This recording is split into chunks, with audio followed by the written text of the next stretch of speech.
levanta su Biblia conmigo y dice, esta es mi Biblia. Yo soy lo que dice que soy. Yo tengo lo que dice que tengo. Yo puedo hacer lo que dice que puedo hacer. Hoy recibiré la palabra de Dios. Confieso que mi mente está abierta. Mi corazón está receptivo. Y nunca más seré igual. Nunca, nunca, nunca jamás seré igual. En el nombre de Jesús. Amén y amén. Den un fuerte aplauso al Señor. Que Dios les bendiga a todos. Qué bueno que se conecta con nosotros. ¿Está listo para la palabra del Señor? Amén. Amén y amén. Hay una frase en la cual comienza una obra llamada Historia de dos ciudades del novelista Charles Dickens, allá por los 1859. Y él dice una frase al comienzo de esta gran obra, dice, era el mejor de los tiempos, era el peor de los tiempos. Parece contradictorio, pero ¿cuántos recuerdan su hogar? ¿Cuántos recuerdan su casa?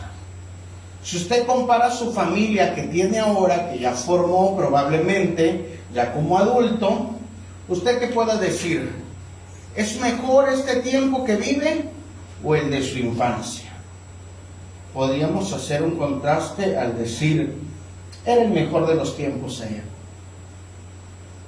o era el peor de los tiempos, o inversamente, ¿verdad?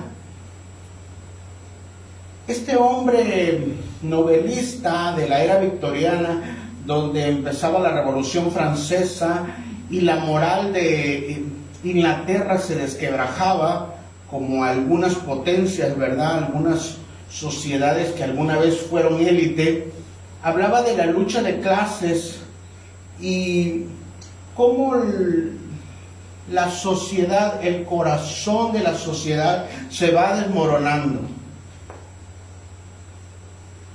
Por eso es que necesitamos entender que hay algo que se está extinguiendo y es la familia.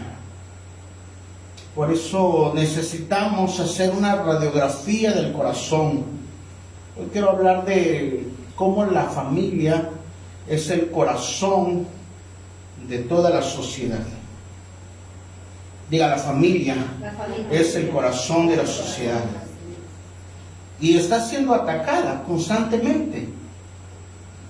No nada más en esta época, en todas.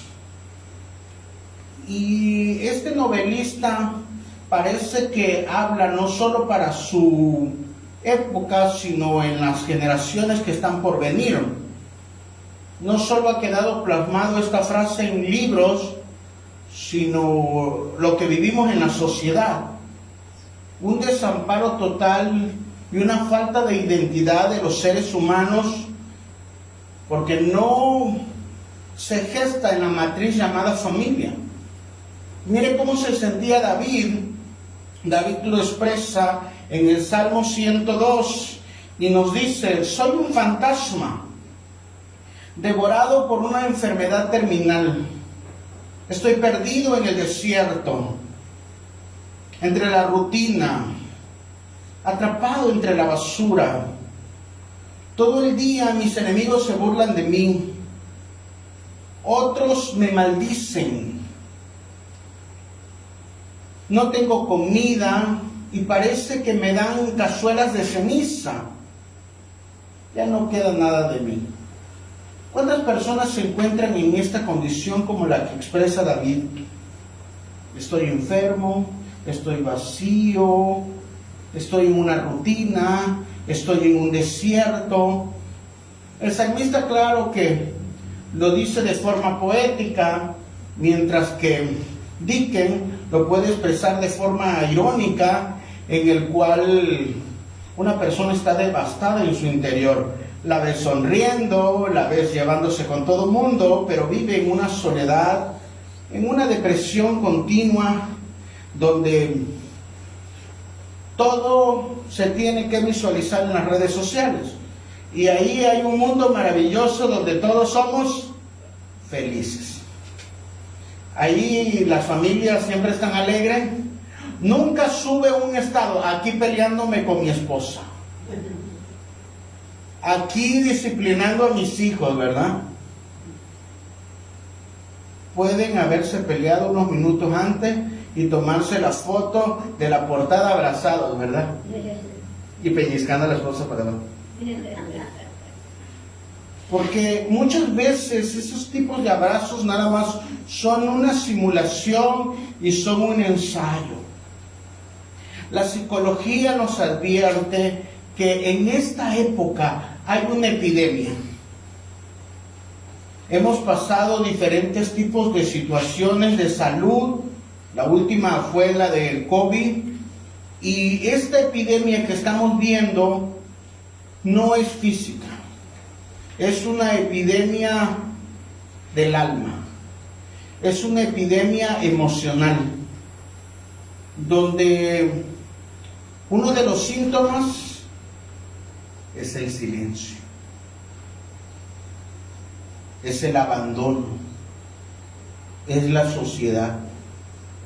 Uno de los síntomas de que el corazón de la sociedad se está desmoronando es que los hijos ahora se pelean en los tribunales. No porque se quieran, sino para tener mayor control de la otra persona. Hay iglesias que ya no llaman a la unidad familiar, sino a una forma de evangelio de prosperidad donde no implica bienestar de todos, sino un evangelio egocentrista. Así que mientras las familias se desmoronan, ahora no por gritos, sino por silencios. El Centro de Investigación Pew, que está en Estados Unidos, nos dice que el 35%, esto es estadística, el 35% de los hogares de Latinoamérica están marcados por la ausencia de uno o de los dos padres, de los hijos. Y entre las personas o los hogares que permanecen juntos, los cuales conviven con padre y con madre, el 70% de esas personas han admitido que no tienen tiempo para sus hijos. Así que, ¿en qué corazón de la sociedad nos estamos desarrollando? La pregunta es, ¿cómo está su vida? ¿Cómo está su casa? ¿Cómo está su matrimonio? ¿Cómo están sus hijos? El padre de la fe, llamado Abraham, tenía una esposa llamada Sara. Por cosas del destino y por gran idea de Sara, le dice que se meta con su criada, con su esclava llamada Agar, porque ella pues ya tenía algunos añitos, ¿verdad? Tenía 90 y él tenía 100 años. Entonces dice, pues nosotros ya no voy a poder tener hijos. Mira, mi esclava es joven, ¿verdad? Te voy a dar a mi esclava. Y él dijo, claro, avivamiento. Dice el dicho popular, ¿a quién le dan pan que llore? Entonces Abraham dijo, bueno, me voy a tener que sacrificar a Sara. Pero usted sabe en qué termina este tipo de relaciones que no están bajo el pacto del Señor.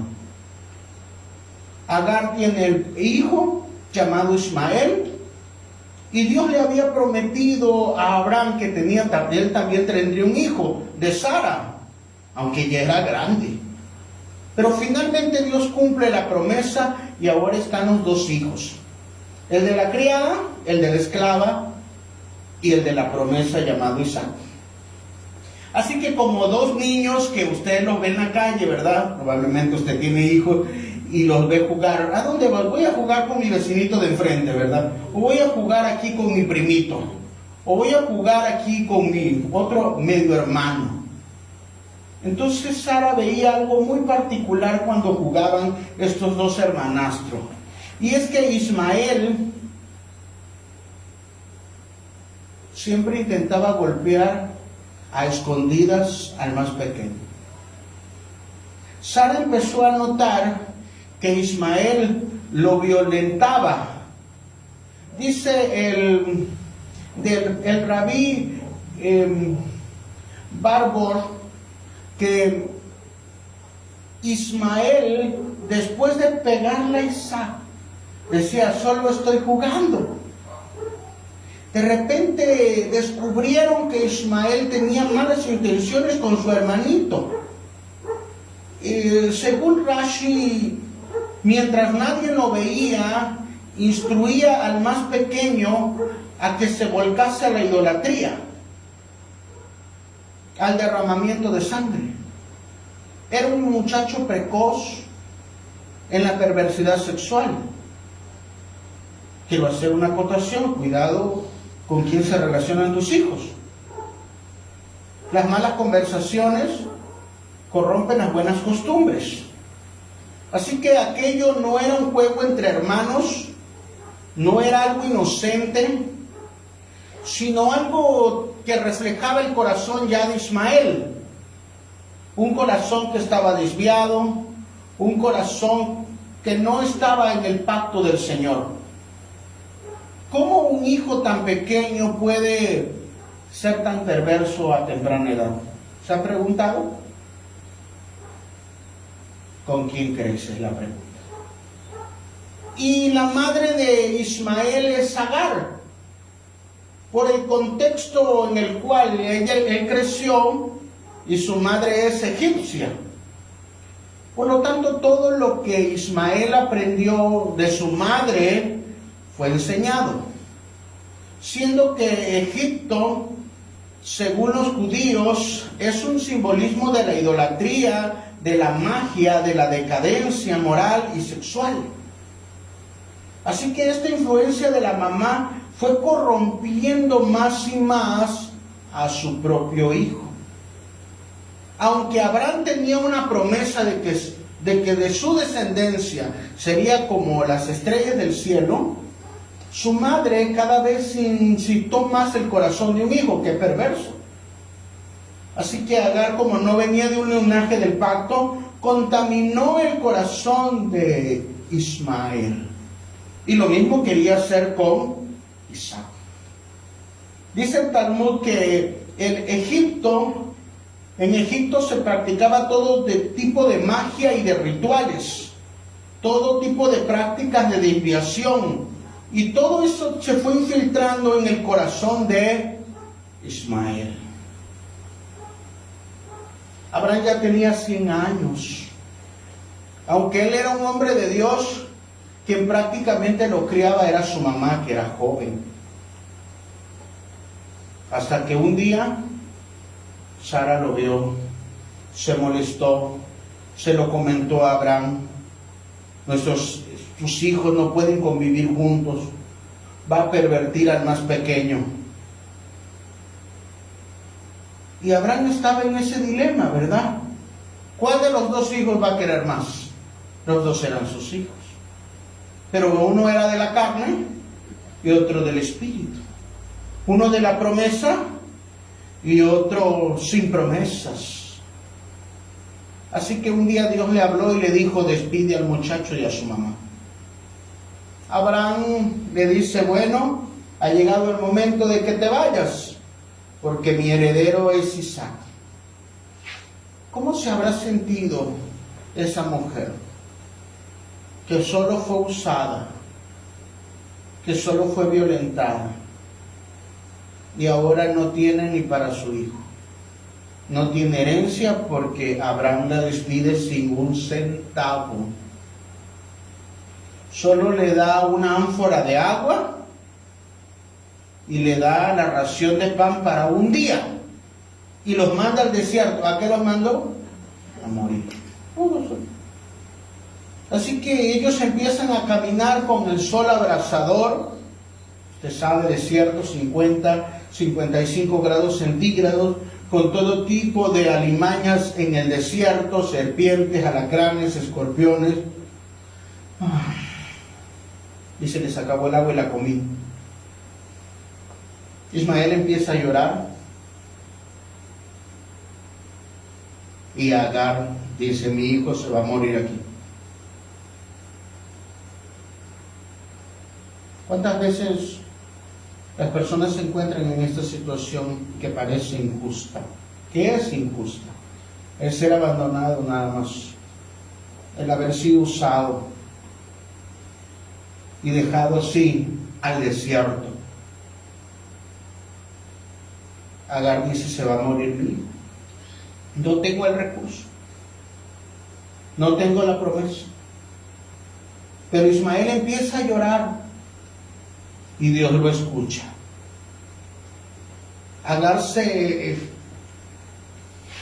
una distancia como un tiro de arco, dice, pero está viendo mientras su hijo muere. No lo quiere ver. Sé que para esto nos mandó Abraham, para morir.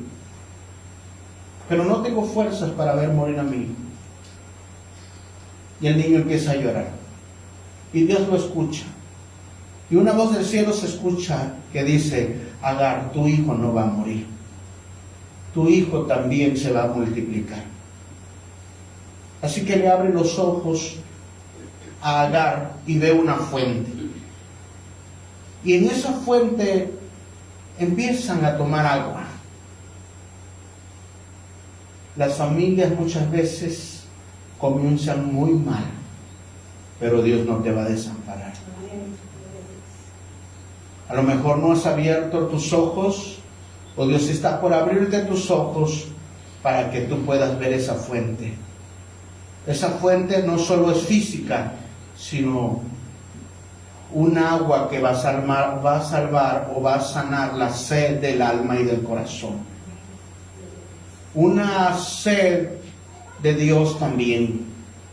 Y Ismael crece en esa región, pero su corazón ya está contaminado.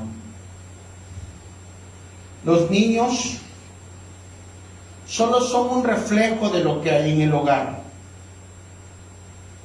Ismael no solo hereda los rasgos biológicos, sino morales y espirituales de que Agar le transmite una cultura egipcia. ¿Bajo qué cultura estamos enseñando a nuestros hijos?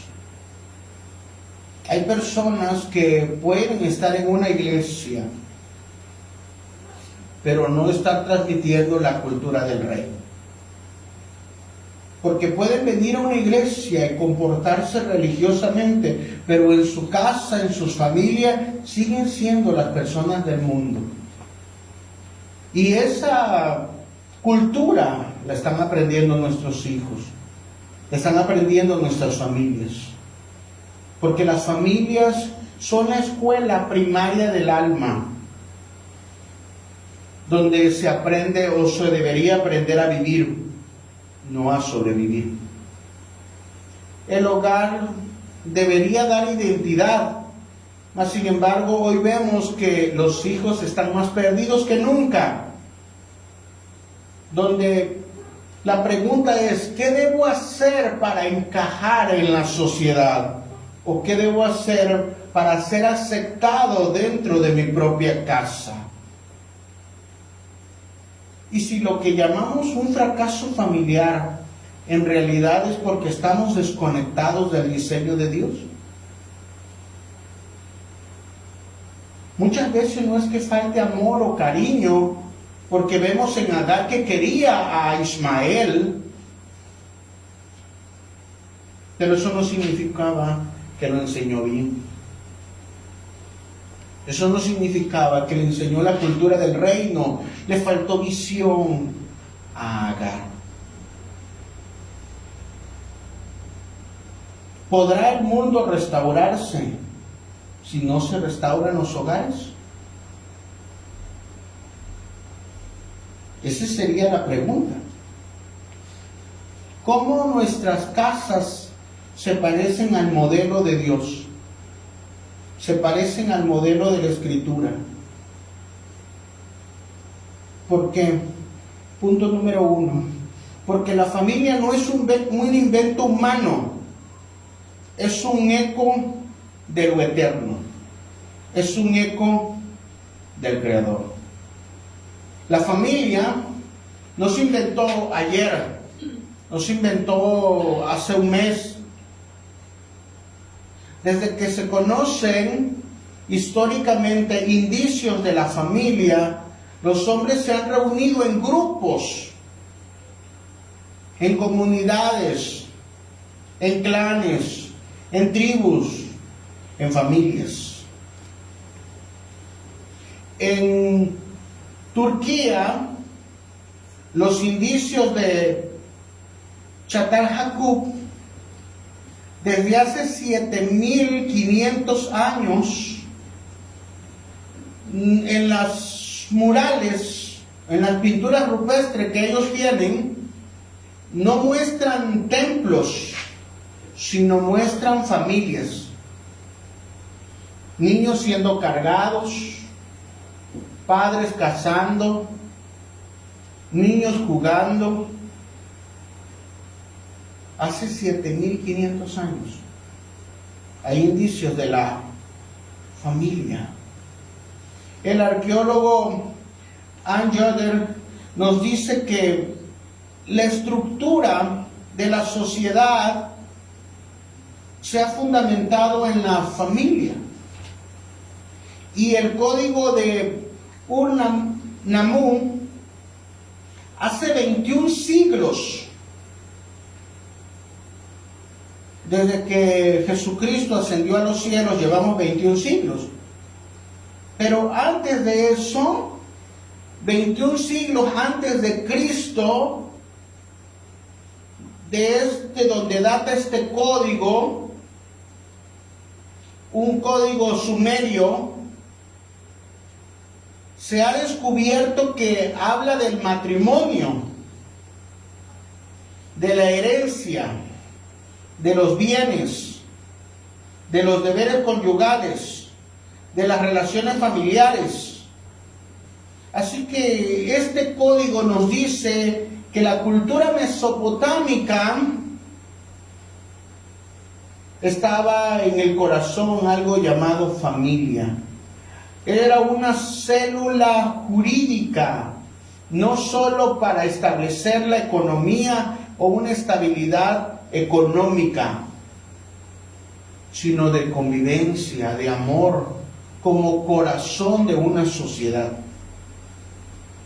Los romanos son los que hacen la institución de la familia ya como parte del Estado, encabezada por un ente que lo representa, llamado el pater familia, que era el núcleo de la sociedad. Aquí esta parte nos dice Dionisio que Roma no solo se fundó con espadas, sino con hogares firmes.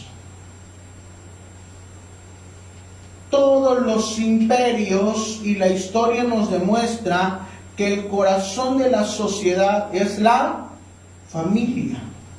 Por eso Malaquías 4:6 nos dice que se vuelva el corazón de los padres hacia los hijos y de los hijos hacia los padres.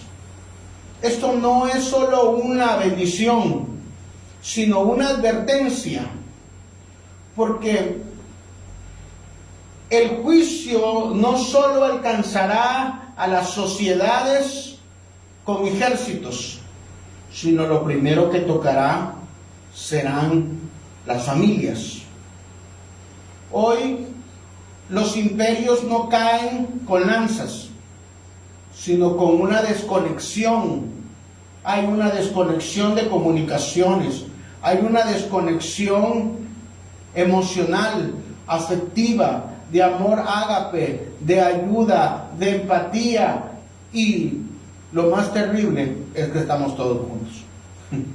Estamos juntos, pero sin amor. El grupo Barna, que es una asociación de investigación, nos dice que el 71% de los jóvenes cristianos en América Latina no considera sus casas como un lugar formativo espiritual. Ellos se educan solo en lo espiritual, con emociones fragmentadas, donde los enseña la televisión, las redes sociales y Actualmente la inteligencia artificial. No todo está perdido, no todas las casas y las familias viven así, hay un remanente. En cada generación hay un remanente y hay familias que han determinado vivir conforme a los principios de Dios. John Wesley, fundador del metodismo, nunca olvida que su madre Susana Wesley, madre de 19 hijos, quien cada día le enseñó las escrituras con canciones y con cantos. ¿Dónde sucedió eso? En la mesa de su familia, en el hogar. Ella les decía: mi púlpito es sus corazones y mi altar es la cocina. Wesley no solo predicó, sino que encarnó lo que recibió de su propia casa. Hoy ya no se hereda la sabiduría, se hereda la velocidad. Lo más pronto y lo más rápido que nuestros hijos crezcan para que se vayan de casa y nos dejen de molestar. Y si el corazón moral está colapsando nuestras generaciones, pero guardan silencio nuestros hijos. Desde Abraham hasta Filemón, Dios escribió la historia, dio un plan redentor a través de familias. Hoy muchas veces ya no hay fuego en los hogares. Solo hay pleito, discusión y egoísmo. Se ha perdido el propósito y por lo tanto no se ha establecido el reino dentro de los hogares. La familia no fue un invento del hombre, sino una revelación del cielo. Y la historia nos los demuestra. Desde el principio de los siglos, nos dicen los teólogos, al explicarnos quién es Dios, que Él vive en una comunidad. San Basilio nos dice que la unidad de Dios no se comprende en una soledad, sino en una relación. San Agustín nos dice, o puede ver al Padre, al Hijo y al Espíritu Santo como la expresión perfecta de amor mutua, Padre, Hijo y Espíritu Santo. Si Dios vive en una eterna comunión consigo mismo, entonces la familia no es una invención cultural, sino una expresión celestial que refleja la eternidad del reino y la naturaleza de su creador. Por lo tanto, toda familia está diseñada para relacionarse padres e hijos, esposos con esposas, y vivir en armonía tal como Dios lo diseñó. Por eso Génesis 1:26 nos dice: hagamos al ser humano a nuestra imagen, varón y hembra los creó. Así que el hogar solo es el reflejo de la comunidad de Dios, del amor, la fidelidad, el propósito y la unidad entre las familias. Quien no desarrolla esas características dentro de una familia, pronto caerá y se colapsará. El corazón de las familias debe tener un propósito supremo, pero nos dice la Asociación de Psicología Americana que el 42% de los jóvenes criados de forma individual sufren crisis de identidad, mientras que quienes crecen en hogares donde hay una comunicación, donde hay afecto, donde hay roles, son más estables emocionalmente. Jonathan Edwards, el cual fue un líder del avivamiento, dice: mi primer sermón fue escuchar la oración de mi madre cuando estaba en el cuarto de atrás. No era una actividad fría o religiosa, no era algo legalista, era una atmósfera de amor y de entrega a Dios. Este teólogo reconocido tuvo su primer encuentro con Dios y avivó su corazón porque escuchó a su madre orar. Dice que de noche y de día compartían oración. Esa fue la semilla que despertó en él el avivamiento de 1734. ¿Qué es lo que estamos encendiendo en el corazón de los hijos? ¿Odio? ¿Paciencia? ¿Benignidad? ¿Desesperación? ¿O esperando solo el momento de deshacerse de nosotros como padres? Por eso estamos viendo en este día que los hijos, sin ningún reparo, pueden medicar a sus padres para darle la eutanasia. Y sin ningún sentir, los hijos pueden abortar a sus propios semillas que tienen en su vientre, porque no se han avivado en sus corazones el propósito de la familia. El primer lugar donde se debe escuchar de Dios es en nuestras casas, con el ejemplo. Rashi nos dice que toda enseñanza de la palabra debe estar impregnada diariamente al levantarse y al acostarse. Eso debe ser mayor que la educación formal que tenemos, porque eso los formará para toda la vida.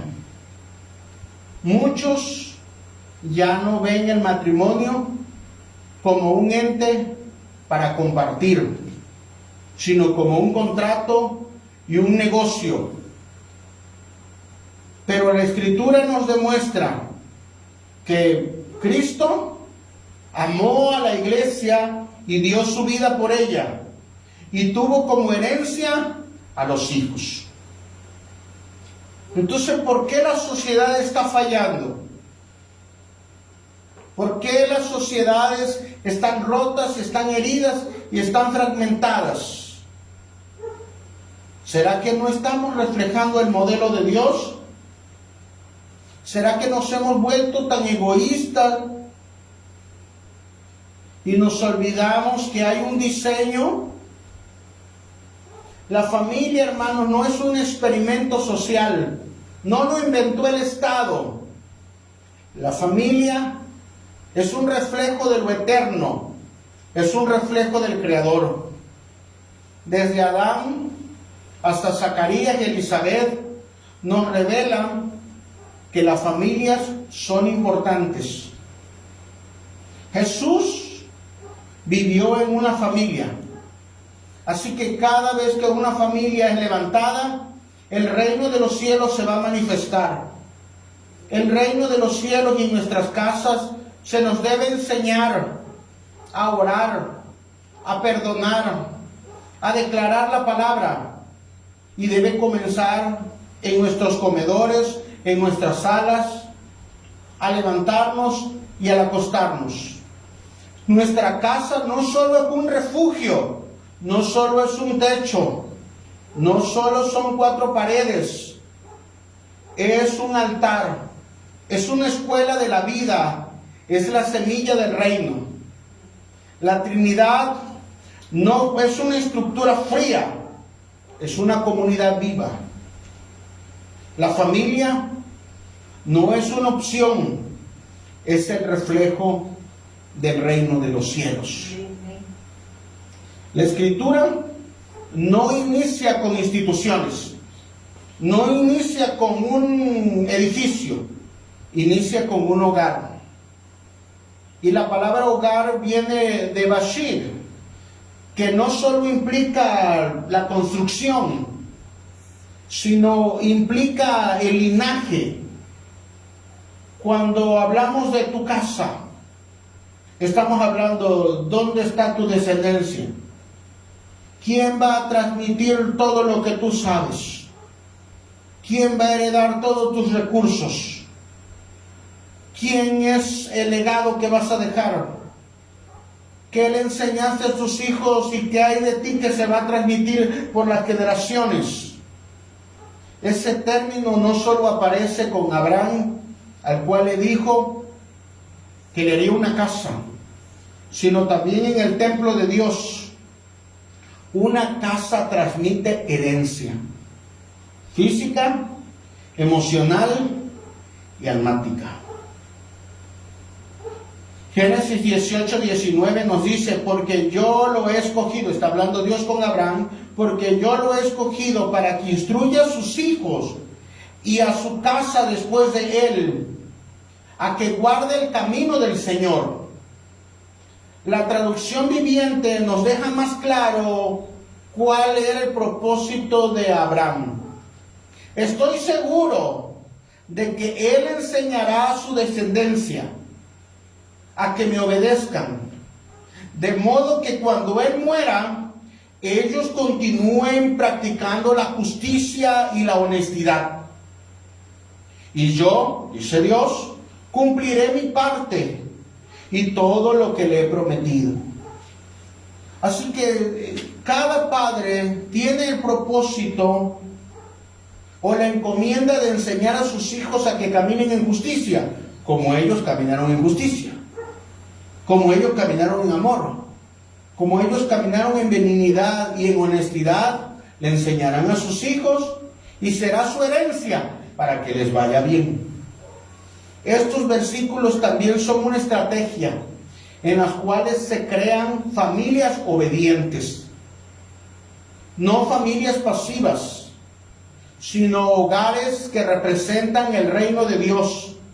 Cada familia es una vocación. Cada familia debe caminar conforme al diseño eterno. Y Dios también está dispuesto a cumplir sus promesas con la familia que camine conforme a sus principios. La palabra familia proviene del latín y significa un conjunto de sirvientes, dependientes domésticos y esclavos. Estas familias para el Imperio Romano implicaba que no solo era un grupo que tenía hijos, sino que cuidaban de sus esclavos y cuidaban de toda la herencia. ¿Quién nos representaba? El pater familia. El pater familia era el ente que cuidaba, que protegía, que enseñaba, pero que los representaba también delante del Estado. Pero eran solo una sociedad. Así que cuando el Imperio Romano se convierte por el cristianismo le introduce la sustancia espiritual, donde la familia debe estar no solo unida legalmente, no solo por los bienes, no solo para heredar herencia, no solo para proteger delante del Estado, sino para poder también transmitir o convivir en amor, en igualdad y en propósito. Esta palabra oikos aparece 100 veces en el Nuevo Testamento y habla de una familia que es una unidad espiritual, una misma economía y una trascendencia generacional. Así que desde Noé hasta Jesucristo vemos un linaje de puras familias. Dios iba a salvar a la humanidad a través de familias. Cuando se celebró la Pascua en Egipto y fue la última plaga, Dios no los mandó a un templo. Les dijo, quédense en sus casas y marquen el umbral de sus entradas, para que lo primero que se salve dentro de las sociedades sea el hogar. Dentro de los pueblos, las casas y las familias no deben perderse. En el Nuevo Testamento, Pablo, en el libro de los Hechos, cuando él está encarcelado y ocurre un terremoto y piensa el carcelero que todos iban a escapar, Pablo le dice: no te mates, aquí estamos. Y él, arrodillado y temblando al ver la manifestación del poder de Dios, dice: ¿qué tengo que hacer para ser salvo? Y en Hechos 16:31 está una de las más grandes promesas para todo el corazón del pueblo: cree en el Señor Jesucristo y toda tu casa será salva. Toda tu familia será salva. Cree, solamente cree, porque no es con tus fuerzas, es Dios prometiéndoselo a su pueblo. Pero quiero decirles que la Constitución mexicana también establece un marco jurídico para la familia. El artículo 4 y el artículo 2, fracción 4 de la Constitución Política de los Estados Unidos reconoce explícitamente el valor de la estructura, la cultura y la sociedad familiar. El artículo 4, que fue reformado el 2019 y 2024, establece a la mujer y al hombre con igualdad ante la ley. Estoy citando la Constitución.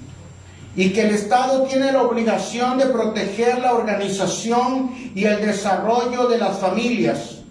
La familia trasciende el ámbito privado para establecerse y constituirse como un sujeto de interés público y jurídico, cuya salud y estabilidad y formación deben ser proporcionadas mediante políticas estatales.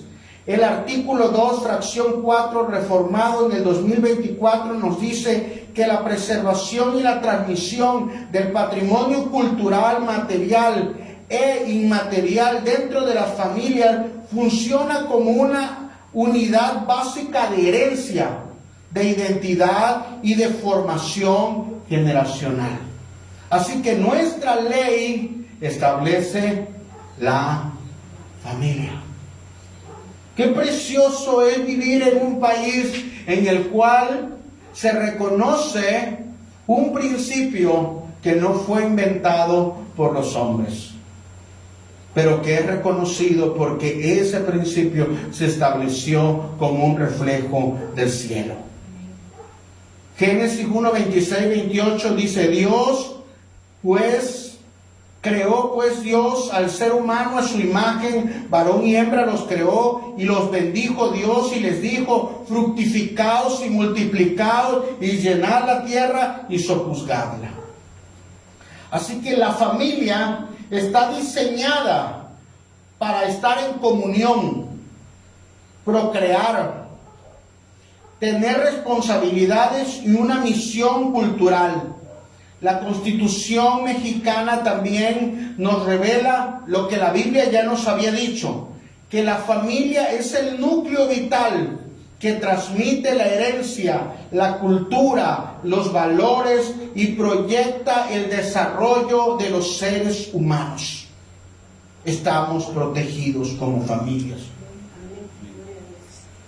El mundo visible solo está manifestando lo que Dios ha determinado en la eternidad. Somos la imagen de Dios. Dios vive en comunión, Padre, Hijo y Espíritu Santo. Las familias viven en comunión y son protegidas por el Estado. Así que estoy describiendo un marco jurídico para que nosotros podamos entender que la familia no es un invento de nosotros, de la religión, dicen, sino que se ha establecido históricamente, teológicamente, jurídicamente. Los países y los imperios han reconocido a la familia como el corazón de la sociedad. Y los evangelios nos marcan que más allá de la ley, Dios está interesado en la familia. Jesús está colgado en la cruz, con los brazos abiertos, está a punto de expirar y sus ojos se inclinan hacia su madre y hacia el único discípulo que le quedó. Después de que lo seguían más de 15,000 personas diarias para recibir el pan, para recibir los peces, para que les hiciera un milagro, para que les mostrara la oración, para que les enseñara algo. Solo quedó las mujeres y un discípulo varón, que aproximadamente tenía entre 17 y 19 años. Era Juan, era el más pequeño. ¿Dónde están los hermanos de Jesucristo? ¿Dónde está Santiago? ¿Dónde está Simón? ¿Dónde está Judas? No se habían convertido, hermano. Pero su madre está viendo cómo despedazaron a su hijo. No se sabe nada de José, no se sabe si murió, no se sabe qué pasó. Los evangelios no relatan que fue de José. Lo que sí sabemos es que legalmente, según la cultura judía, el hijo mayor se tenía que hacer cargo de la mamá. Porque si no, la tendría que dejar desamparada jurídicamente. Así que Juan 19:26 nos ilustra: mujer, he aquí a tu hijo. Una madre viuda como María quedaba legalmente desamparada si no podía transmitirse la autoridad hacia otra persona que la cuidara. Las mujeres no tenían derecho a voto, no tenían derecho a herencia, no tenían derecho a cuidado. Solo el hijo mayor, si su esposo moría, él tenía que hacerse cargo. Y el hijo mayor está siendo asesinado. Pero María no iba a quedar desamparada. Jesús, aún colgado en la cruz, establece un nuevo pater familia y le dice al discípulo: mujer, he ahí a tu hijo. Hijo, he ahí a tu madre. Y la Escritura nos dice que desde ese momento Juan la recibió. Jesús lo primero que salvó fue una familia. Estableció una nueva familia en la cual iba a honrar, según la ley mosaica, iba a honrar a su madre. No la iba a dejar desamparada. Honra a tu padre y a tu madre para que te vaya bien y tengas largura de día. ¿Quiere ver algo sorprendente? Juan no lo pudieron matar martirizado. Todos los demás apóstoles murieron martirizados. A Pedro lo colgaron de cabeza, a otros los colgaron en X, a otros les tiraron lanza. A Santiago, el hermano de Jesucristo, se convirtió después y se quedó con la iglesia en Jerusalén como el que dirigía. Lo subieron arriba del templo y desde allá lo tiraron. No se murió y lo apedrearon. Así murió Santiago. Pero Juan, que cuidó la madre de Jesús, se lo tiraron a los leones y no se lo comieron. Lo metieron en aceite hirviendo y no se frió como el chicharrón. Hermano, Juan murió de anciano en la isla de Patmos, demostrando que aquel que honra a padre y madre le irá bien y tendrá largura de días. Y es una promesa de parte del Señor. Nada pudo tocar a Juan hasta que Dios finalmente lo recogió. Incluso estando Jesús en agonía, sabía que tenía una responsabilidad con su madre. Es una estructura, es un amor ágape, una honra, una responsabilidad que el Mesías nos deja como enseñanza. Nunca abandones a tu madre, nunca abandones a tu padre. Obedécelo, cuídalo, hónralo para que te vaya bien. ¿Cómo podríamos ignorar esto entonces? ¿Cómo podemos desamparar como sociedades a las viudas o a nuestras propias madres que nos dieron todo? Ese es el diseño original que viene en la palabra. Por eso Deuteronomio 6, del 6 al 7 nos dice, estas palabras las repetirás a tus hijos al acostarse y a levantarse. La familia es la primera escuela. Yo te digo cuándo la vas a pasar, hija, por favor. Ahí déjalo, por favor. El Talmud nos dice que el primer lugar donde se establece la familia es el hogar. Antes de que hubiese sinagogas, había una mesa, había un hogar que enseñaba la escritura y la oración. Por eso en el Nuevo Testamento vemos la palabra Ab. Es en hebreo Ab, que significa padre. Y este padre se reveló a su pueblo. Dios es su padre. En el Nuevo Testamento aparece la palabra Abba. Fue la razón por la que no quisieron a Jesucristo, porque la relación es de padre a hijo. Él es mi padre. Y en la iglesia primitiva, el Espíritu Santo aparece como el Paracletos. El Paracletos es el que consuela como padre y como madre. Y es el que vive en medio de nuestras familias. Cuando la iglesia empezó a ser perseguida y se escondieron en las catacumbas, ahí empezaron a hacer dibujos. Y los dibujos reflejaban a la familia orando, a la familia clamando delante de Dios. La familia es el lugar donde se ama, donde se enseña, donde se disciplina, donde se amonesta, porque es el diseño eterno de Dios. Tu casa es más sagrada de lo que tú imaginas. Es el lugar donde se entrena, donde se instruye y donde se ama. No solo es un edificio, sino es un altar. La familia fue diseñada para ser un linaje que perdure por todos los siglos y donde va a brillar la gloria de Dios.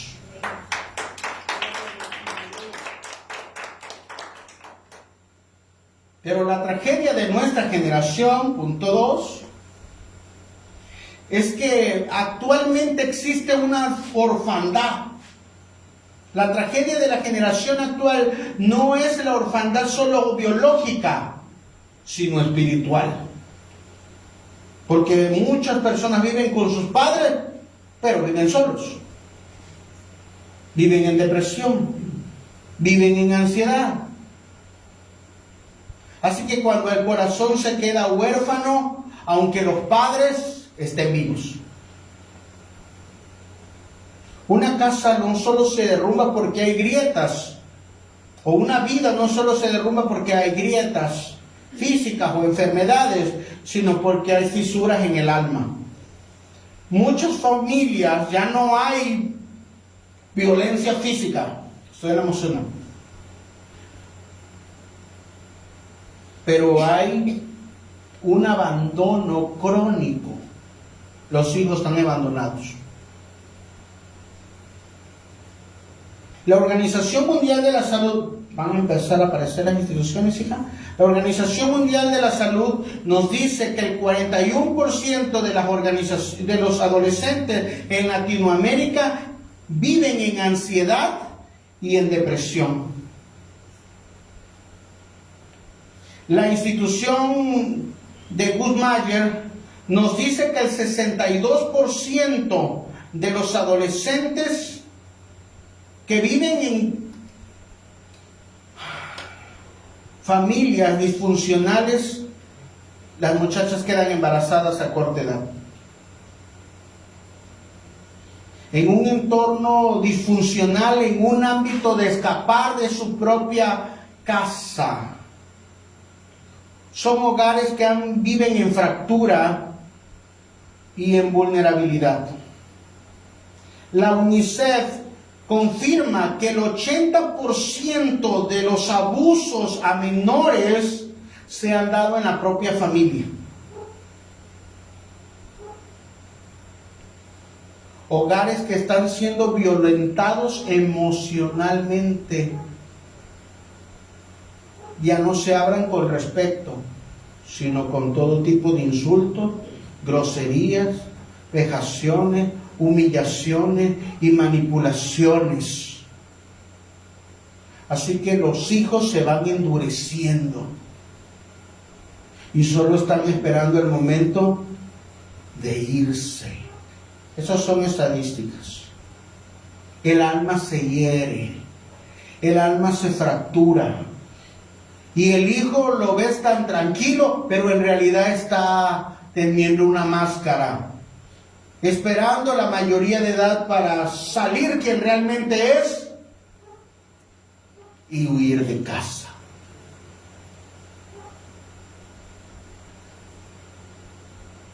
Pero hay una situación. Aunque huyan de casa, lo que aprendieron se lo llevarán en su mente y en su corazón. Así que van a reproducir a la siguiente generación lo que aprendieron. La psicología familiar nos dice que los hijos no solo heredan cosas físicas, sino patrones de afecto. Niños que crecen viendo cómo el padre humilla a su madre, buscan inconscientemente repetir eso en sus familias. Una hija que no recibe la validación por el padre buscará a alguien que las valide allá afuera. John Bradshaw nos dice, como psicólogo que trabajó con las familias disfuncionales y para la sanidad emocional, visualizó que las heridas infantiles no sanadas se transmiten generacionalmente. Según la investigación de Bradshaw, dice, los niños heridos se convierten en adultos rotos que fundan hogares igualmente fracturados. El abandono y la violencia emocional se transmiten de generación en generación. Los hijos buscarán parejas que reflejen a sus padres y repetirán el mismo dolor, convirtiéndose en un ciclo emocional. El odio y el resentimiento marcará sus hogares, que sin sanidad recurren al alcohol, a la droga, al trastorno emocional y al descontrol emocional para aliviar su sufrimiento. Solo el perdón puede sanar el corazón de la familia y regresar al diseño de Dios. Muchos jóvenes huyen de sus familias, a veces no porque los odian, sino porque ya no aguantan vivir entre ellos. Sin sanar, sin redimir su casa, sin redimir su historia, solo repetirán aquello que odian. Lo que no se sana se hereda. Lo que no se transforma se convierte en un ciclo. Lo que no se rinde a Dios termina esclavizando a nuestros hijos. Así que el consumo temprano de todo tipo de adicciones a veces no es tanto la rebeldía, sino un grito de auxilio. Solo se sana cuando se perdona. Se renueva la mente y se edifica un hogar nuevo, pero conforme a los principios del diseño de Dios. Por eso vemos a la mujer samaritana que le dice: 5 maridos has tenido y con el que vive no es tu marido. Dios puede redimir nuestra historia. El Salmo 68:6 nos dice: Dios hace habitar en familia al desamparado. Probablemente tu historia sea de huérfano desamparado, pero Dios puede darte una familia si rindes tu vida y tu corazón al Señor. Para que se cumpla, Dios hace volver el corazón de los padres a los hijos. Muchas veces el problema no es social ni psicológico, es espiritual. ¿Qué estamos cargando? ¿Qué estamos trayendo? Jesús dijo: dejen que los niños vengan a mí para que los toque. Pero hoy no estamos llevando a los niños a Jesús. Todo menos a los principios de la Escritura. Los hogares se están volviendo el mayor foco de orfandad emocional. Tienes el cuerpo de tus hijos ahí, pero no su corazón. No hay confianza, no hay amor, no hay afecto, y no te ven como una figura de autoridad, de amor, de paciencia, de benignidad. Solo están contigo porque no pueden ir a otro lado. En 1968 ha existido un caso que ha resonado en Inglaterra. Una niña de 10 años llamada Mary Bell asesinó a 2 menores, uno de 4 y uno de 5.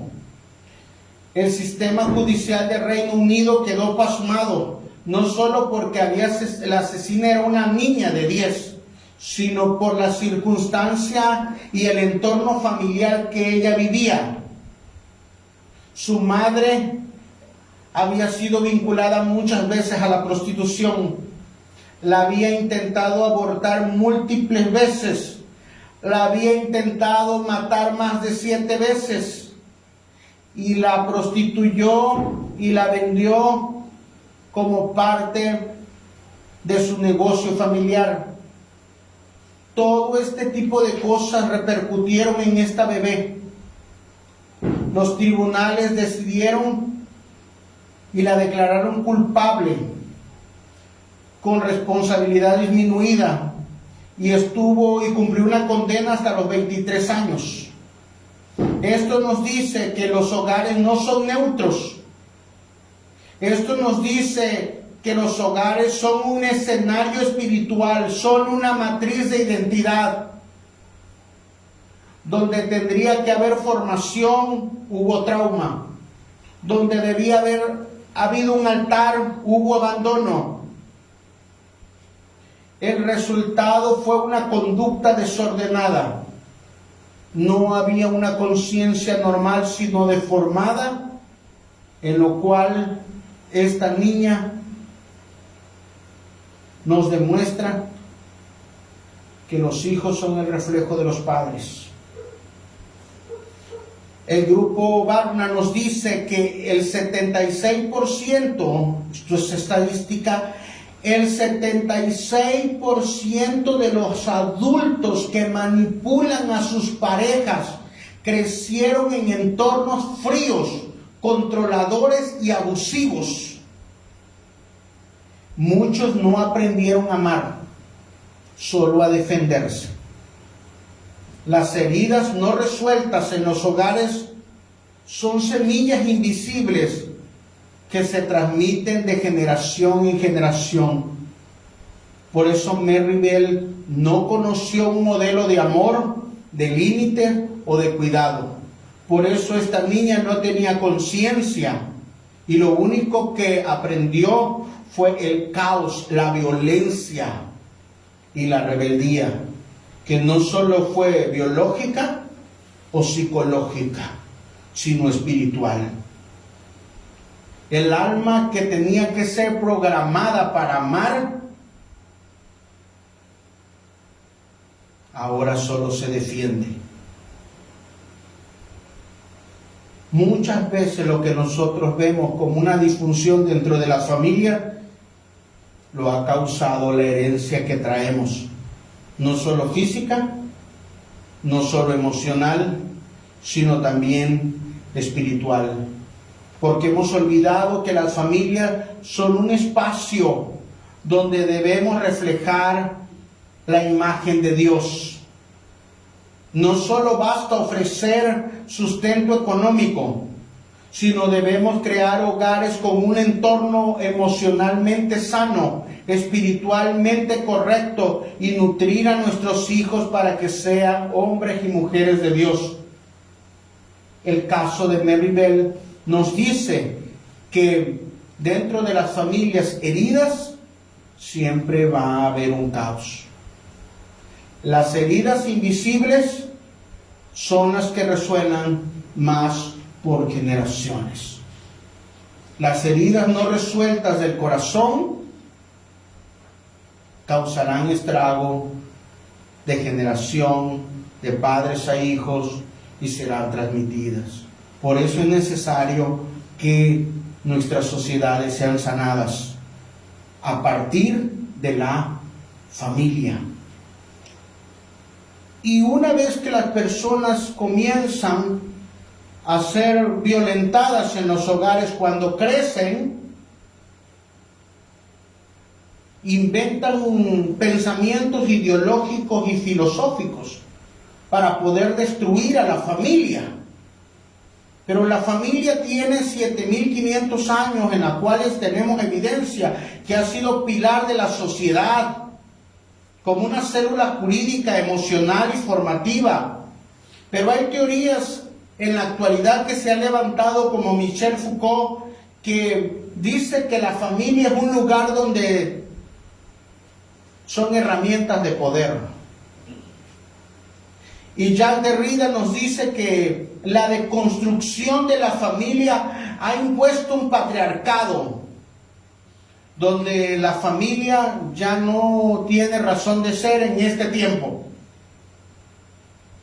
La figura de la paternidad y la maternidad no es una deconstrucción, hermanos, no es algo inventado por el Estado, ha surgido en el corazón de Dios.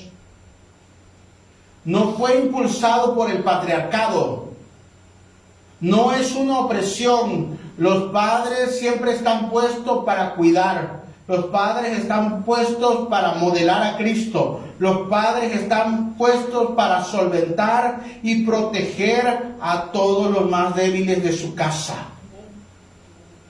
Bajo esa influencia de estas nuevas filosofías, quieren atacar a la familia. Pero Josué 24:15 nos dice: yo y mi casa serviremos a Jehová. El 68% de los jóvenes con este tipo de pensamiento, el 68% de los jóvenes cree que no es necesario matrimoniarse, que vivamos así en unión libre.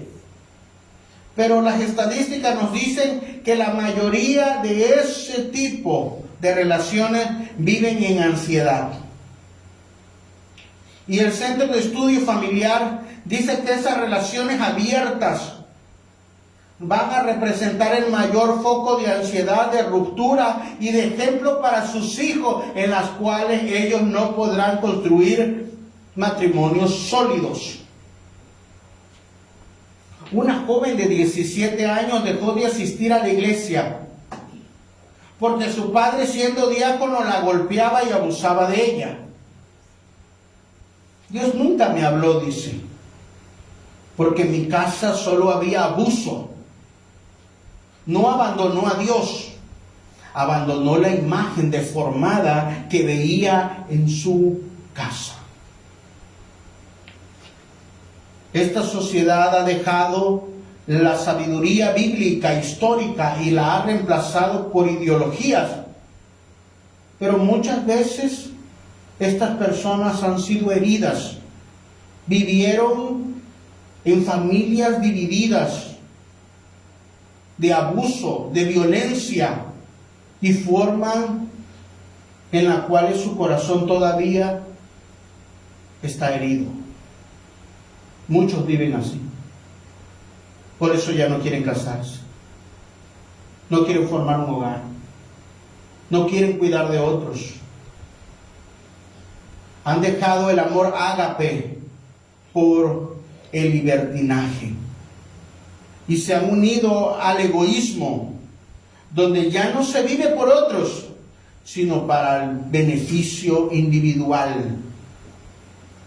Otros movimientos influyentes ideológicos han descartado ya la familia, financiados para tener intereses económicos o beneficios económicos en la venta de hormonas, cirugías y todo tipo de operaciones, diciéndole a la sociedad que eso es libertad. El 80% de los menores que se identificaron con otro tipo de género se dan cuenta en su adultez que fue un error. Eso nos lo dice el Colegio Estadounidense de Pediatras. Y la revista británica de psiquiatría nos dice que las personas que se inyectan cualquier tipo de hormonas sufren gran índice de depresión, de suicidio y de adicción. Hermanos, muchos de ellos han sido engañados por la ideología, vendiéndoles una falsa libertad, sabiendo que es libertinaje.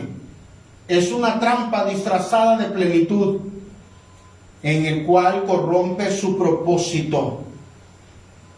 Dios creó la familia, y en lugar de cuidarlas, hemos permitido que el TikTok eduque a nuestros hijos, cuando somos nosotros el modelo de Dios.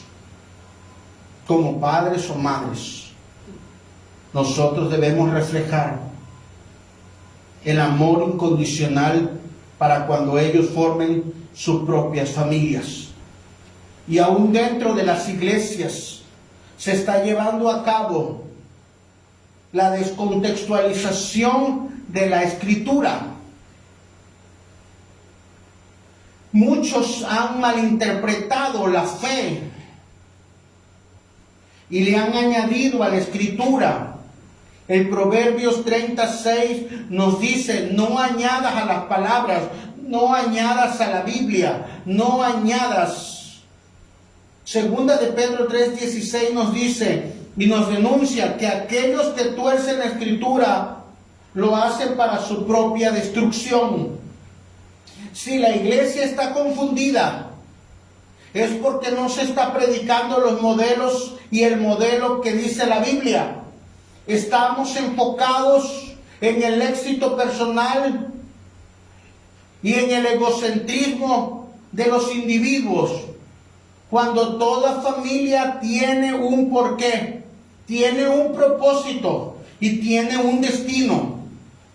Muchos predican que los jóvenes ya no deben sujetarse a sus padres, tuercen la Escritura, hablando de José que se formó solo, mas sin embargo José fue una persona fiel. Descontextualizar la palabra solo nos va a llevar a la condenación. En Primera de Reyes 16:34, y él de Betel fue un hombre que reconstruyó una ciudad maldita llamada Jericó. Para reconstruirla tuvo que matar a sus 2 hijos. No se puede construir el éxito personal de los ministerios si se pierde a la familia. No se puede tener los mejores títulos si pierdes a tu esposa y a tus hijos. Debemos regresar al modelo original. Este hombre asesinó a sus hijos para reconstruir una nueva ciudad, la cual ya había sido maldecida. en esta sociedad actual. Se construyen todo tipo de proyectos egoístas que no incluyen a la familia, que no incluyen a los hijos, que no incluyen al bienestar de los demás. Martín Lutero nos dice, haciendo comentario de Efesios 6, la palabra de Dios en el hogar es más fuerte que 1000 sermones. La gente puede escucarme predicar todos los días, pero te está viendo a ti las 24 horas. Le hará más caso a lo que tú le heredes física, emocional y espiritualmente que a cualquier hombre de Dios. Juan Calvino nos dice que el primer profeta en nuestra casa debe ser nuestro padre, que nos declara la voluntad de Dios. Por eso Sproul nos dice, no hay mayor ofensa que atribuirle a Dios cosas que Él no dijo. Las malas interpretaciones pueden hacer más daño que una persecución, porque no solo hieren el cuerpo, sino lo profundo del alma, especialmente cuando los predicadores usamos una palabra. Así dice el Señor. La palabra debe ser predicada para que las familias regresen a Cristo, hermanos. Para que vuelvan al modelo original.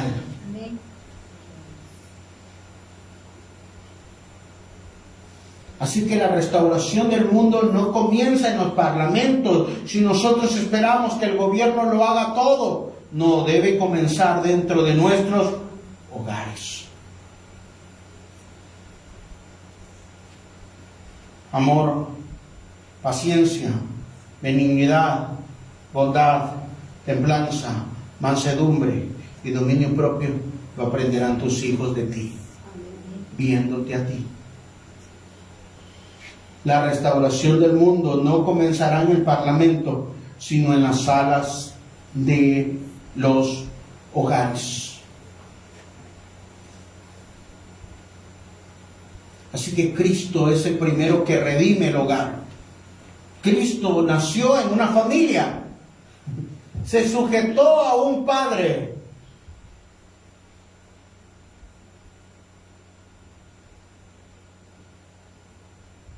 Lucas 2:51 nos dice, José volvió con ellos y estaba sujeto a ellos. Jesús vino como hijos, demostrando que la familia es importante para Dios. En Génesis 3:15 nos dice que Dios le da una promesa a la mujer, que de su simiente vendría el que le aplastaría la cabeza a la serpiente. Y tuvo que pasar toda la genealogía, en las cuales Mateo y Lucas dedican capítulos enteros para demostrar que de familia en familia se fue pasando esa promesa. Tu familia tiene promesas y algunos de ellos no la alcanzaron, pero pudieron transmitirla. ¿No será que tú eres el que deba desarrollar esa promesa en esta generación?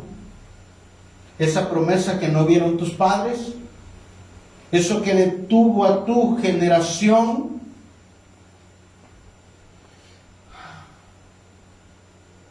Esta sociedad vive en orfandad.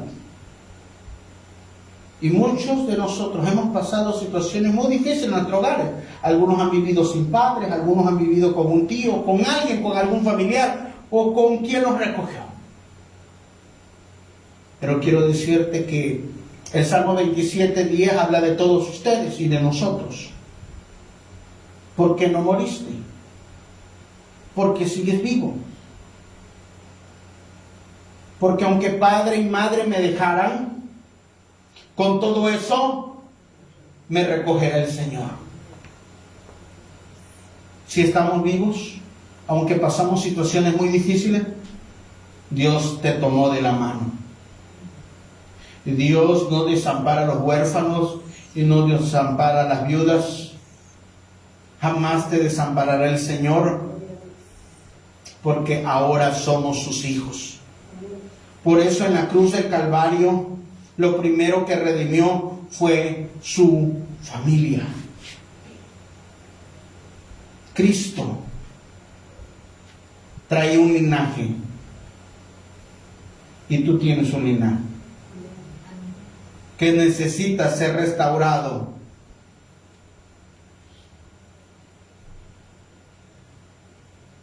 Y si regresamos al modelo de Dios, donde se corte todo eso que traemos arrastrando de nuestra casa, de nuestra familia, para que recibamos las promesas de parte de Dios. No solo las escuchemos, sino las vivamos. Por eso Isaías 53:10 nos dice, Él verá linaje. Sus heridas no solo nos redimieron para ser salvos, hermanos, no solo para ser sanos, sino para que entrásemos a la familia de Dios. ¿En otra? ¿La última?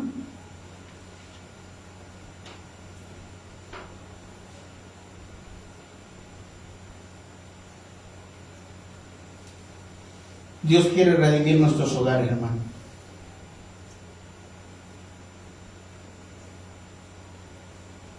No importa cómo comenzaste. Que tú le digas a Dios, restaura mi linaje, no solo mi casa, que a partir de esta generación, mi casa y mi familia sea redimida.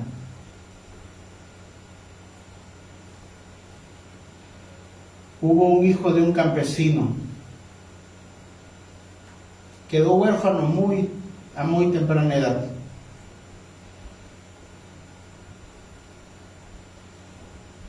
Sus padres se separaron primero y luego su padre se dedicaba a todo tipo de brujería. Un día llegó a su casa. Pensó que habían hecho una fiesta, pero en realidad lo que vio fue a su padre en un ataúd.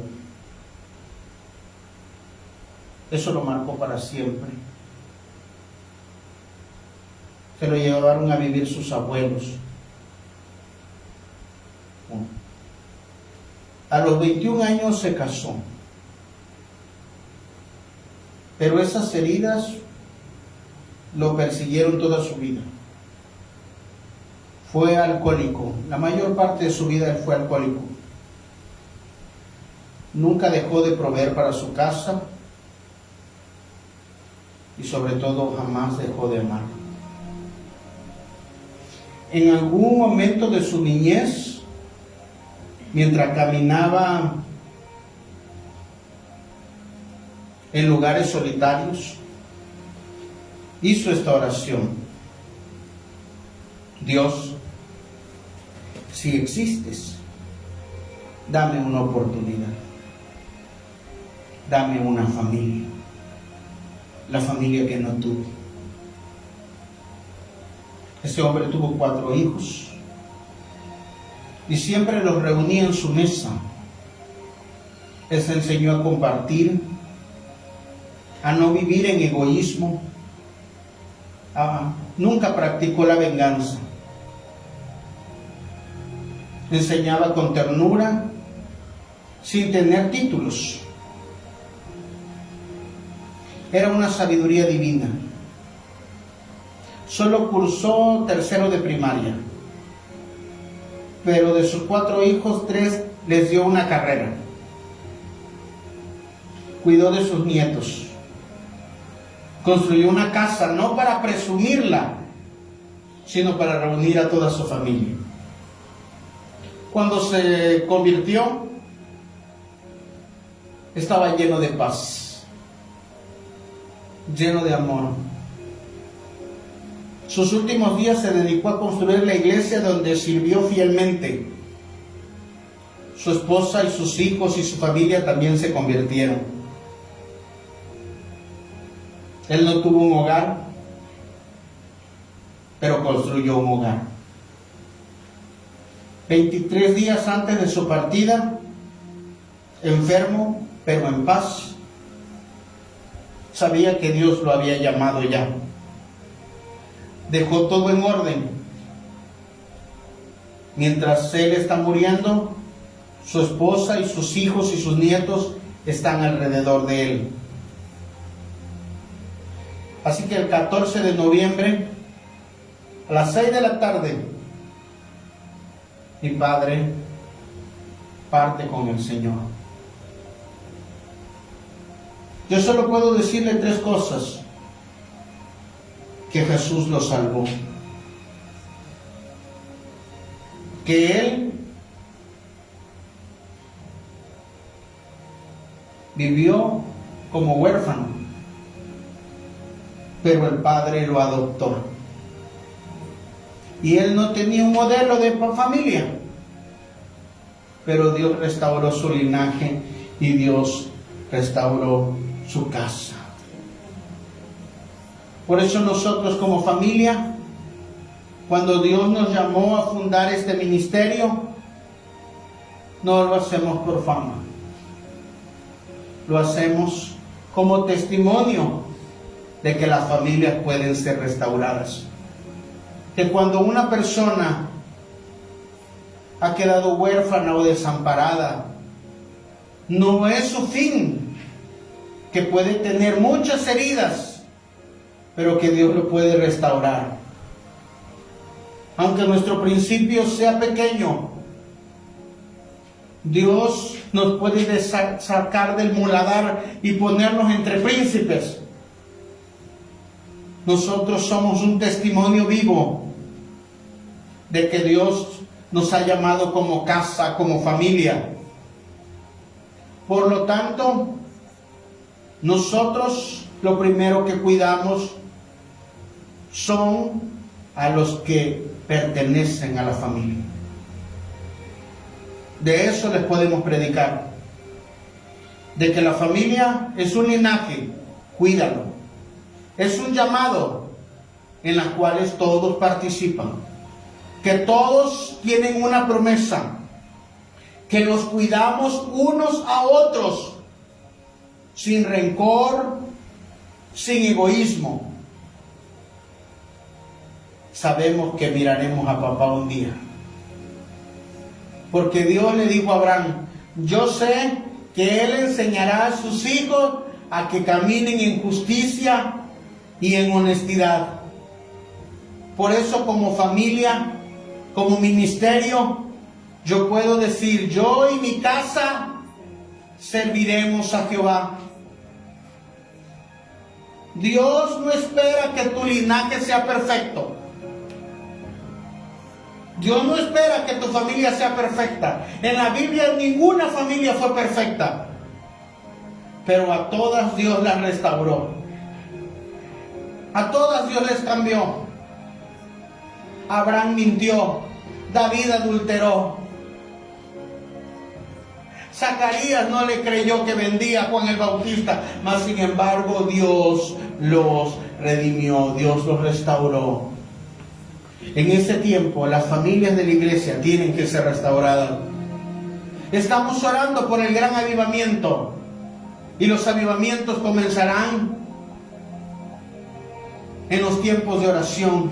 Los avivamientos empezarán cuando dejemos que las redes sociales nos dejen de influenciar.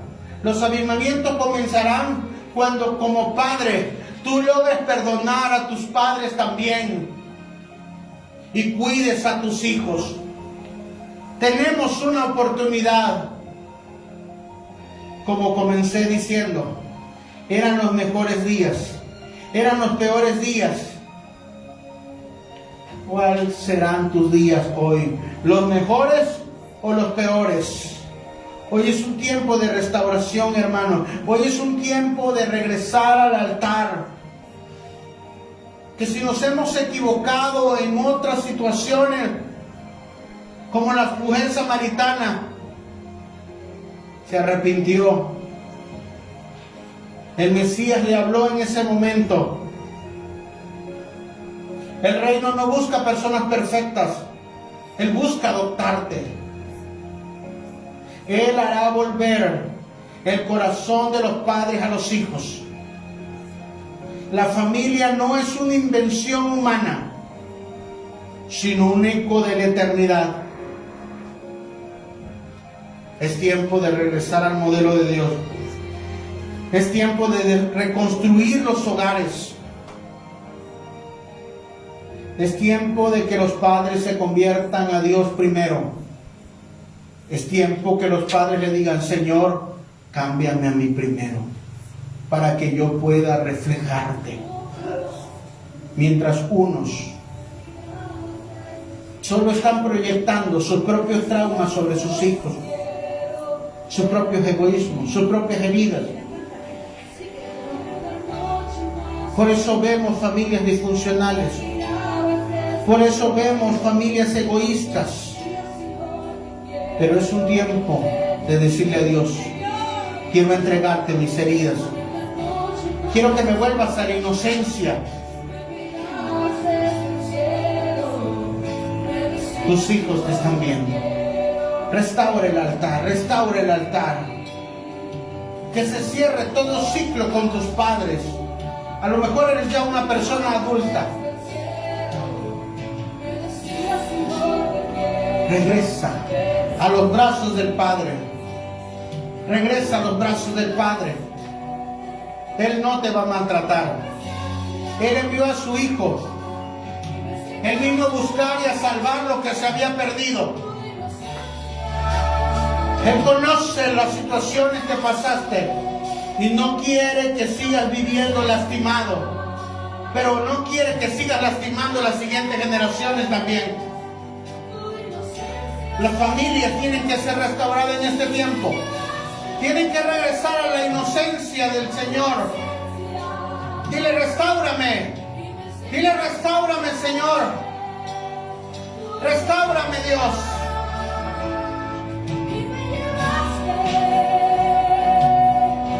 Perdóname, Señor, perdóname. Perdóname si no he cuidado de mi casa. Perdóname si no le he dado el mejor ejemplo. Perdóname si proyecto mis inseguridades sobre mis hijos. Perdóname si manipulo a mis hijos. Perdóname. El Espíritu Santo está redarguyendo los corazones. Fue ese momento.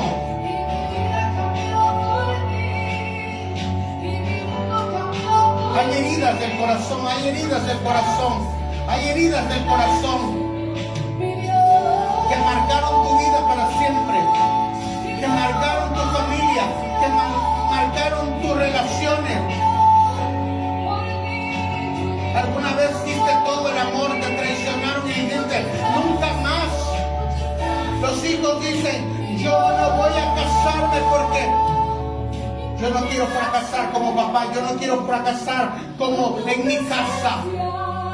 Hay hijos que solo están esperando cumplir edad para irse. No te lo van a decir.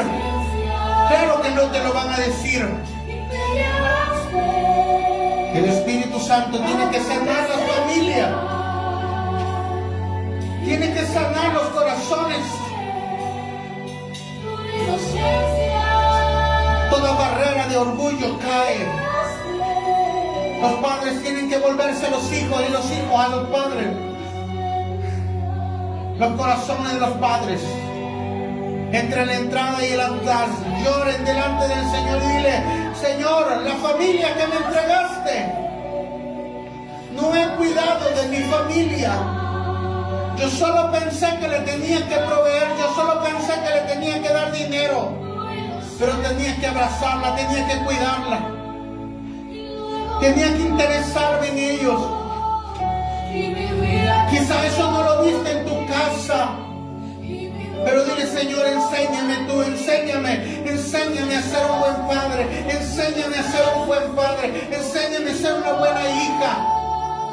No tarde, nunca es tarde, nunca es tarde para restituir, para restaurar la familia. En el nombre de Jesús, Él vino a salvar lo que se había perdido. Antes de que se perdieran tus hijos, se perdió la comunicación, se perdieron los valores.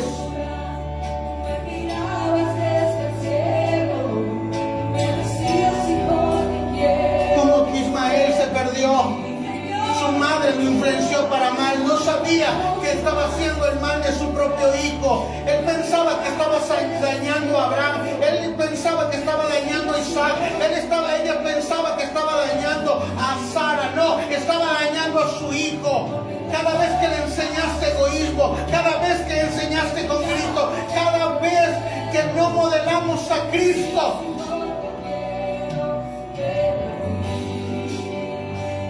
regresa a la familia en inocencia. Regresa a la familia en inocencia. Y regresa a mi familia en inocencia. Regresa a la familia en inocencia.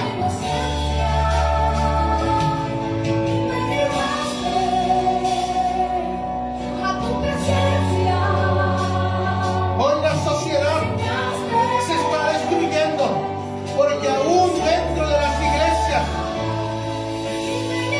no estamos viviendo como familias. Perdónanos, perdónanos. Los primeros responsables somos nosotros, Dios, como padres, como pastores, como líderes. Señor, no estamos cuidando a la iglesia como una familia, como tu novia, Señor, no la estamos cuidando. Perdónanos. Danos sabiduría, danos entendimiento para no interpretar mal tu palabra, para no aprovecharnos de la iglesia, Dios. Ayúdanos a cuidarlo, ayúdanos a levantarlos, ayúdanos a restaurar cada casa, cada familia, cada hijo que venga buscando de ti. Los valores, los principios de Dios se establezcan en el corazón de las familias. Ahora en el nombre de Jesús. Hay pastores que están predicando desde la herida. Hay pastores que tienen un llamado genuino, pero proyectan sus heridas sobre la congregación. Orfandad en los púlpitos, orfandad en los púlpitos. Dile, Señor, sé tú nuestro Padre, sé tú nuestro Padre. Restaura nuestras familias. Restáuranos. No solo restaura mi linaje, restaura mis emociones. Restaura mis emociones. Dile, quiero amar. Hay personas que no saben qué es un abrazo. Espíritu Santo, trae ese abrazo que consuela el alma. Esa paz sobrenatural. Hay personas que por años han odiado a sus padres secretamente. Es tiempo de perdonar. Es tiempo de perdonar.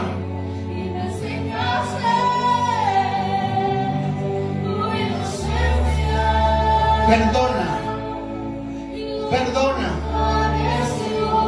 Perdona. Para volver a ser hogares restaurados, se necesita comenzar por el perdón. Si no, se repetirá lo que viviste en tu casa. Se repetirá lo que viviste con tus padres. Los hogares no se construyen a partir de echarle la culpa a los padres. Se construyen a partir de caminar con Dios. No esperes ser perfecto para acercarte a Dios. Dile, Dios, enséñame a ser un buen padre, enséñame a ser una buena mamá.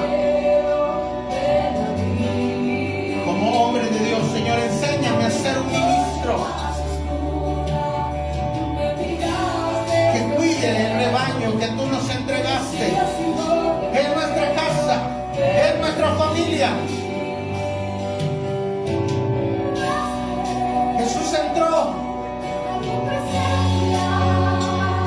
Jericó y entró a la casa de Zaqueo. Él pensaba que no tenía valor, pero Jesús entró ahí en la casa de Zaqueo y el corazón de Zaqueo se convirtió. Dejó de ser un ladrón. Y Jesús dijo: hoy ha llegado la salvación a esta casa, porque el Hijo del Hombre vino a salvar, porque el Hijo del Hombre vino a buscar y a salvar lo que se había perdido. Dios no te dejaría con esa espina. Dios vio la injusticia que hubo en tu corazón y ha venido a sanarte, ha venido a restaurarte. Quiere que a partir de hoy camines en esa libertad. Te perdones también. Te perdones. Y a partir de hoy le digas: Señor, camino en tus principios. Padre Celestial, hoy nos volvemos a ti. Reconocemos que nuestras familias no son perfectas. Reconocemos que te hemos fallado. Perdónanos. Como hijos, perdónanos si hemos deshonrado a nuestros padres. Restaura nuestras generaciones. Restaura nuestra casa. Que el avivamiento comience en nuestros corazones. Que el avivamiento comience en nuestros matrimonios. Que el avivamiento comience en nuestra familia. Que el avivamiento comience en nuestras iglesias, amándonos, cuidándonos unos a otros.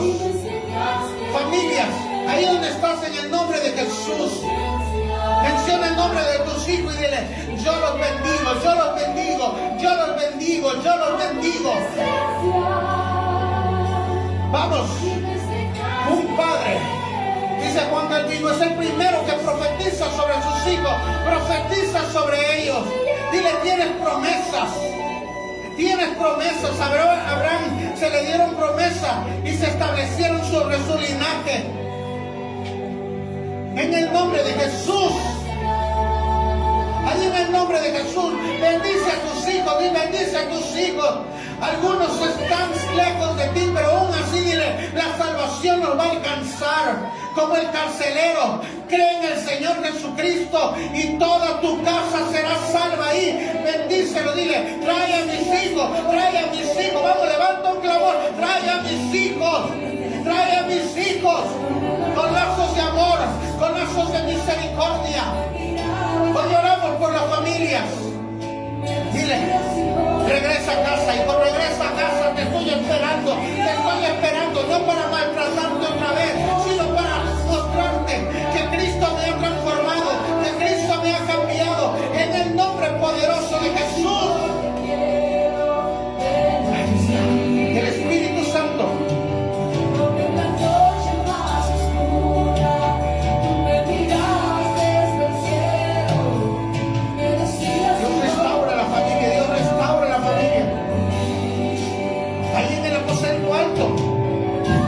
El Espíritu Santo descendió sobre la familia, sobre la iglesia, sobre la iglesia. Ahí en el nombre de Jesús, restaura esta casa, restaura esta familia. No somos perfectos, pero somos una comunidad que te ha creído. Fuego de Dios en el nombre de Jesús. Ahí ora por tus hijos y decláralo, dile: mi casa será salva, mi familia será salva. Como Job oraba de día y de noche, en la mañana y en la tarde, pidiéndole por sus hijos, dile: Señor, tú lo puedes hacer, tú lo puedes hacer, tú puedes restaurar mi casa. Estuve desamparado, estuve solo, sí, y viví huérfano. No viví con mis padres, pero mis hijos no vivirán así. Mis hijos tendrán herencia. Mis hijos vivirán en amor, en armonía, en paz que no tuve.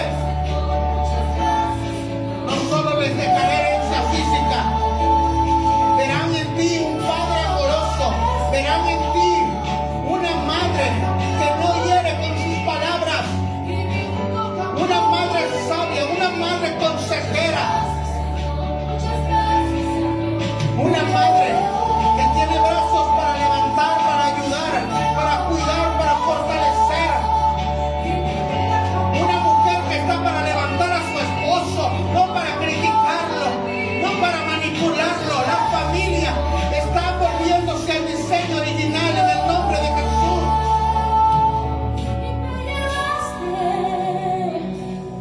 Espíritu Santo, restaura las familias. Jesús derramó hasta la última gota de su sangre para adoptarnos y volvernos a la familia de Dios. En el nombre de Jesús, en el nombre poderoso de Jesús.